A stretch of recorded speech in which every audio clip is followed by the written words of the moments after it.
Entre le viol et l'habillement, c'est un vieux débat, je pense. Mais est-ce que vraiment on peut responsabiliser, c'est-à-dire les femmes qui s'habillent par rapport comment elles s'habillent, comme vous dites, monsieur, qui disait un peu une femme qui s'habille légèrement ou de mœurs légères, est-ce que c'est une forme d'attirance au viol? Parce que quand on prend d'autres cas de figure, d'autres pays, on peut prendre, comme je le dis très souvent, l'exemple par exemple de pays comme l'Arabie Saoudite, où les femmes sont voilées de la tête aux pieds. Et ça n'empêche pas que les femmes subissent des violences. Ça n'empêche pas que les jeunes filles subissent des violences. Ça n'empêche même pas à des nourrissons de subir, par exemple, des viols. Donc, est-ce qu'on peut faire une relation de cause à effet entre le viol et c'est-à-dire l'habillement? Ça, c'est de un. Et dans ces cas de figure, pourquoi on ne questionne pas, par exemple, le violeur? Pourquoi on ne remet pas en cause le violeur? Au lieu de le remettre tout le temps à la fille qui s'est soit mal habillée, soit mal maquillée, soit sortie à n'importe quelle heure, entre autres. Donc, il faudra qu'on remette. Maintenant, moi, ce que j'inviterais à Imam, je n'avais pas de question à Imam, mais je trouve que nos imams aussi ne font pas des prêches aussi sur les violences dans les mosquées. Les vendredis, c'est bien, on parle de beaucoup de choses, il y a beaucoup de choses qui se passent, mais les thématiques, c'est-à-dire quand on parle de violence et quand il y a des filles qui ont été violées, est-ce que les imams aussi prennent de responsabilité les vendredis de faire des prêches sur les violences? Ça aussi, c'est une certaine forme de responsabilité, je pense qu'il revient aussi à nos imams. Merci beaucoup. Mohamed Salah, du coup, après, là ou là? Non, madame. Non, honneur aux hommes. Bonjour à tous nos intervenants.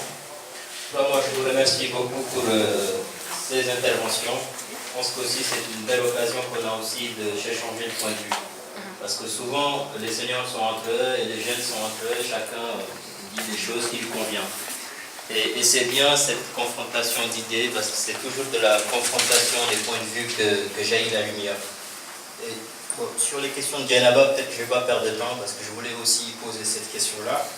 Mais moi, juste partant d'un constat, je me demandais, est-ce que vous ne pensez pas qu'il y a une sorte de, ça peut paraître paradoxal, mais de bunkerisation de l'espace public par les hommes?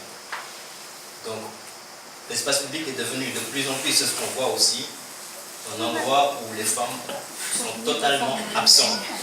Est-ce que vous n'avez pas encore l'impression qu'on a un peu posé la femme sur le banc des accusés et que maintenant c'est les hommes qui disent comment elle doit être, comment elle doit s'habiller, et c'est aux hommes même de tracer certaines démarcations, telles que l'espace public masculin, l'espace public féminin? Est-ce que vous ne pensez pas qu'aussi à la vitesse où les choses avancent, il faut peut-être remettre en cause certaines choses, sachant que ce n'était pas écrit par le marbre, c'est le fruit d'une longue réflexion. Ça, c'est de... Deuxièmement, on a posé aussi, Djenaba l'a briefé rapidement, de l'histoire de l'habillement, comme étant, en disant que l'habillement parfois agresse l'homme. Ça, peut-être j'aurais bien aimé qu'on revienne là-dessus. Parce que si l'habillement, entre guillemets, anormal de la femme agresse l'homme, est-ce que l'habillement anormal de l'homme n'agresse-t-elle pas la femme aussi? J'aimerais bien qu'on pousse aussi la réflexion là-dessus. Parce qu'ailleurs, il y a certaines, certaines femmes habillent d'une certaine manière. Peut-être que certains hommes ne sont pas tellement agressés par ce fait-là.